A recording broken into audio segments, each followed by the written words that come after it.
selamat pagi pemirsa dimanapun berada. Seperti biasa sebelum melakukan aktivitas kita hari ini, kita akan mendengarkan renungan pagi dari Ibu Sitanggang. Sebelum mendengarkan renungan pagi kita pada pagi hari ini, kita sama-sama berdoa. Bapa yang baik yang bertahta dalam pujian surga, kami mengucap syukur Tuhan berberkat yang boleh kami rasakan hingga saat ini. Kami masih boleh dalam keadaan sehat. Sebentar Tuhan kami akan mendengarkan firman-Mu melalui renungan pagi. Kiranya Tuhan menjamah hati dan pikiran kami, sehingga firman ini kami boleh mengerti dan kami lakukan dalam kehidupan kami.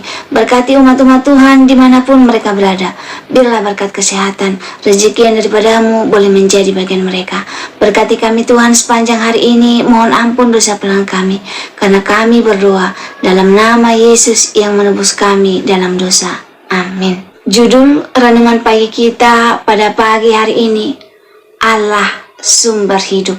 Ayat intinya saya ambil dari Yohanes 1 ayat 4. Dalam Dia ada hidup, dan hidup itu adalah terang manusia. Seorang profesor yang sudah tua memegang sebuah biji tanaman di tangannya. Saya tahu di dalam biji ini ada beberapa unsur, seperti unsur hidrogen, nitrogen, dan unsur-unsur lainnya. Saya juga tahu persis berapa persen masing-masing unsur tersebut dalam sebuah biji. Dan karena itu, saya juga bisa membuat biji semacam ini dengan menggabungkan semua unsur tersebut. Tetapi ketika saya menanam, biji yang saya buat itu tidak bisa tumbuh. Cuma biji yang berasal dari Allah saja yang bisa tumbuh menjadi tanaman kalau ditanam. Ada sesuatu yang kurang dalam biji buatan saya, yaitu daya hidup, kata profesor itu. Saudaraku, Allah adalah sumber kehidupan. Mau sepintar apapun manusia, ia tidak bisa menciptakan kehidupan, karena cuma Allah yang punya kuasa untuk memberikan napas kehidupan. Maka dari itu, kita harus menghargai hidup yang sudah diberikan ini. Kita harus menyembah Allah, sumber hidup kita, menyembahnya dengan segenap hati, karena kita sendiri adalah ciptaannya. Tanpa Allah kita tidak bisa bernapas, mengangkat tangan, berjalan, maupun melakukan berbagai aktivitas. Bahkan Allah juga mengasihi kita dengan pikiran dan hati untuk menimbang segala perkara. Bukankah itu sebuah anugerah yang luar biasa? Kita harus selalu mengingat bahwa hidup kita itu ada batasnya. Suatu saat, entah kapan waktunya, kita akan kembali menghadap hadirat-Nya. Karena itu, kita harus mempergunakan waktu yang diberikan Allah dengan sebaik-baiknya. Tidak penting berapa lama seorang itu hidup, tetapi yang penting bagaimana ia menjalankan kehidupannya.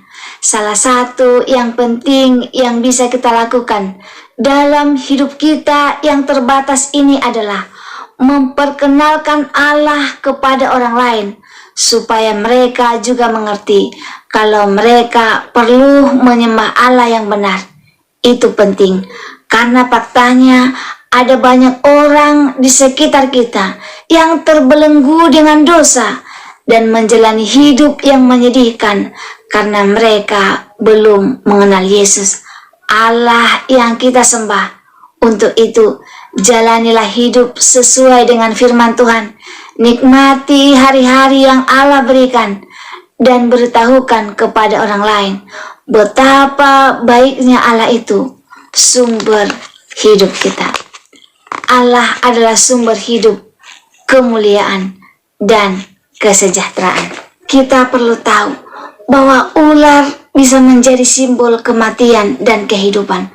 Racunnya bisa mematikan, namun ketika diolah menjadi obat, simbol yang dipakai di apotik. Sakit atau mati dipakut ular, itu adalah akibat ulah manusia. Manusia berbuat jahat dan dosa dan menjauh dari Allah. Manusia tidak bisa terpisah dari Allah.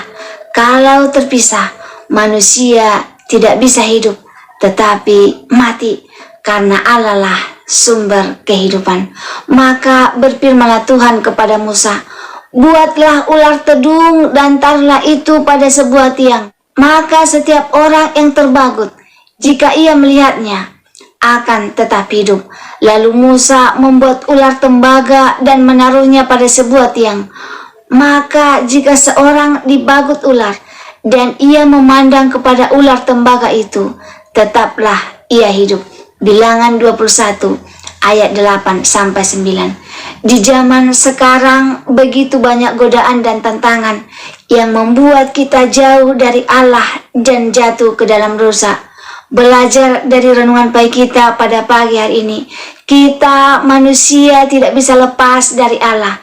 Kalau kita menjauh dan lepas, maka kehidupan kita terancam.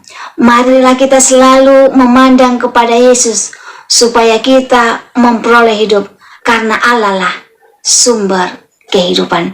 Semoga firman Tuhan pada pagi hari ini dapat menolong kita untuk terus memandang kepada Yesus, dan kita jangan sampai jauh dari Tuhan. Jika saudara-saudara merasa terberkati dengan firman Tuhan pada pagi hari ini, saudara-saudara boleh share di sosial media kamu, Facebook, WhatsApp, Instagram, dan lain sebagainya, sehingga semakin banyak umat-umat Tuhan yang merasa terberkati. Sebelum mengakhiri firman Tuhan pada pagi hari ini, kita sama-sama berdoa. Bapa yang baik yang bertahta dalam kerajaan surga, kami mengucap syukur Tuhan berfirman yang telah kami dengarkan pada pagi hari ini, yang mengingatkan kami bahwa Allah lah sumber kehidupan. Kami tidak boleh jauh dari Allah.